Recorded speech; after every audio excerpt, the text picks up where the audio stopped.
Hello ladies and gentlemen, and welcome to another episode of Career Mode. And yeah, so today we have kind of a bit of both worlds. Bit of the awesome dick serving goodness, and we also have a bit of the dick receiving goodness. So first up we have a game against Wolves, and Wolves, you know, they're recently up into the Premier League. I believe was it this season or last season they got promoted? I can't exactly remember, but I know they haven't been here from the beginning. So first up I have a game against Wolves, and then I have a game up against Arsenal. And I put out a pretty strong side against Wolves just for the main reason that I need to start picking up 3 points. Need to start climbing that Premier League ladder, you know. And yeah, so Lovren, Nastasic, you know, just that squad is very much a strong team. One of the things that I've actually noticed that was a bit by accident is I've been playing Goetze in a defensive midfield role instead of Pogba. That's just a matter of me not noticing things. But I managed to fix that up, so that should be no more of an issue. And a wonderful ball played through to Neymar, and that pace is just way too much. Uses his vision and finds Muriel just across the park for him. So in the 4th minute, we go 1-0 up. Now, this game is going to go very well. I'll let you guys know that right now. And Wolves have got to have one of the worst defenses I've played against in this game.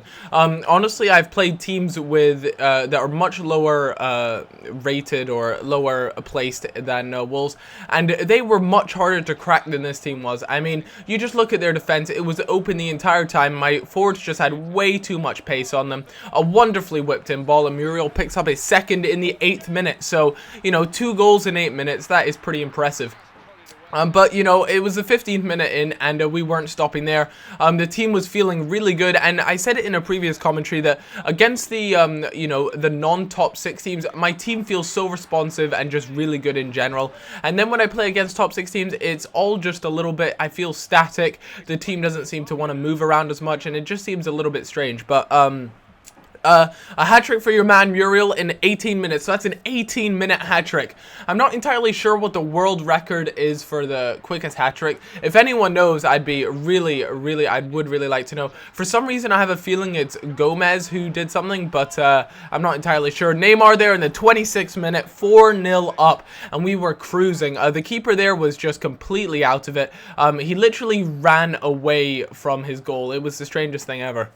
But the lads fortunately didn't want to stop at that. They wanted more goals, and admittedly Wolves actually put up a bit of a brick wall. They sorted out their defense after halftime, and it took a little while for me to get my next goal, but it came in the 77th minute in the form of El Shaarawy and ended 5-0 with a hat-trick from Muriel, 1 from Neymar and 1 from El Shaarawy. That's almost perfect, you know, all of my attacking players getting a goal, and obviously Muriel picking up a hat-trick for himself. And Nuri Sahin actually managed to get man of the match because he was just magnificent this entire game. Seriously, he really dominated the entire midfield, and it just all went really well, so I was happy with that. And Pogba, you know, the midfield just did really well of feeding the attacking 3, and because the Wolves defense was so open, it just allowed me to completely run completely riot around them. But you know, we didn't want to rest too long. We had a game against Arsenal, coming off of that sort of win there with 5-0, and just feeling so confident up front, and also managing to keep a clean sheet, which is important because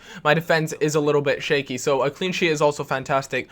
But like I said, you know, going from such a great game from Wolves to Arsenal, I was feeling confident. I had Chelsea afterwards on that, but you guys will see the Chelsea game next episode. Also, we have the January transfer window coming up. You guys, as always, let me know on my Facebook, my Twitter, in the comments of this video especially, what areas you feel as though my team needs strengthening. You know, I feel as though my attacking 3 are spot on at the moment. I even have the likes of Royce who can come in, and not many clubs can say they have Royce as a backup striker, you know, so that's something I'd really appreciate if you guys could let me know.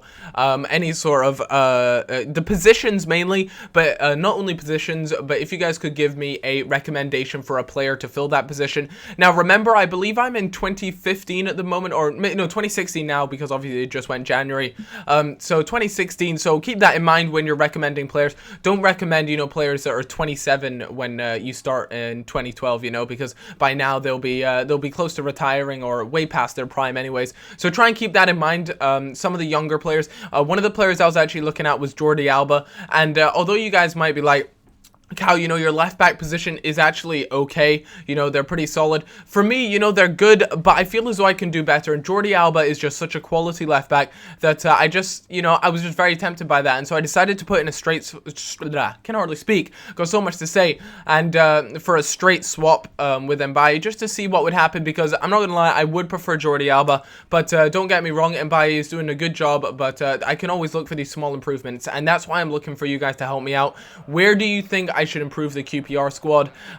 Do let me know. I am very interested, as well as, do you think I need to, and don't be afraid to say, you know, you need some more depth in the team. Don't just think about the starting 11 players. Maybe I need better substitutes. I mean, there's no doubt about it. My attacking is very much, you know, extremely strong at the moment. I've got the likes of Royce, who can just come off the bench and do very well. So that was that. But we had the Arsenal game, and they went 1-0 up, but I responded really well with Neymar, and I was really happy with the way he just came back and managed to get a goal. But it didn't take long. Again, in the 12th minute, they managed to get some space and some very poor defending. And since when does Podolski do that? Like, what in the... that made me pretty angry, to be honest, because he scored an absolute rocket there from that side. And some poor defending again that leaves them really, really open. And yeah, it was just a bit of a mess. So 3-1 up, I thought, there's no way this can get work. It's time for it's time to come for the comeback. And unfortunately for me, fucking Walcott, like Theo Walcott. I mean, he's not exactly some heading masterpiece, but he managed to get a heading goal there. That's just, you know, the defender. I can't do too much about that. That's just my defender being lazy and not getting in front of Walcott. Although, admittedly, Walcott did make a fantastic run in front. But one thing I've noticed on career mode, and I've said it way back when I played Arsenal last time, Arsenal are not like Barcelona, EA. So please, please stop making them play this amazing 1-2 passing football, possession dominated, and look at that. That is just quality. I absolutely love that. I mean, for the computer to mess that up, take a look at this, guys.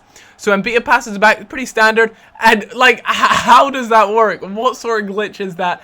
That was just sheer epicness. I loved it. Let's take a look at that again, just because I've never actually seen this, especially coming from the computer. So let's take a quick look at that here. And it was just magical, it really was. So, all the way from the back here, Neymar, you know, he managed to get the ball through, but unfortunately, Adrian just didn't have the pace for it. A wonderful pass back, and like, I don't, like, Specsavers, you know, anything. Maybe you, I don't know what happened to you there, Chesney. That was just dire. And poor MB is there, left with the own goal. Or maybe he just wanted to troll us to be like, you know, we're this far ahead, we can afford to let you, you know, score an own goal. And that's pretty much what happened, you know. It was literally the biggest troll from Arsenal there, you know. I just don't understand it. Like, they go and do that, they let one in, and then they're just like, yeah, no, we're just trolling, we're gonna score another one on you. And Giroud there, the replacement, the substitute, comes on and buries one to make it 5-1, and I just got absolutely, or 5-2, sorry, I got absolutely split, and just spanked, and everything you didn't want to see. I mean, that's just humiliating. It really is. You know, as much as humiliating as it is for the own goal, I mean, in a sense, they just trolled me so hard there. So I hope you guys all have a cracking day. Enjoy yourselves, and I'll catch you all in a little bit. Bye bye, guys.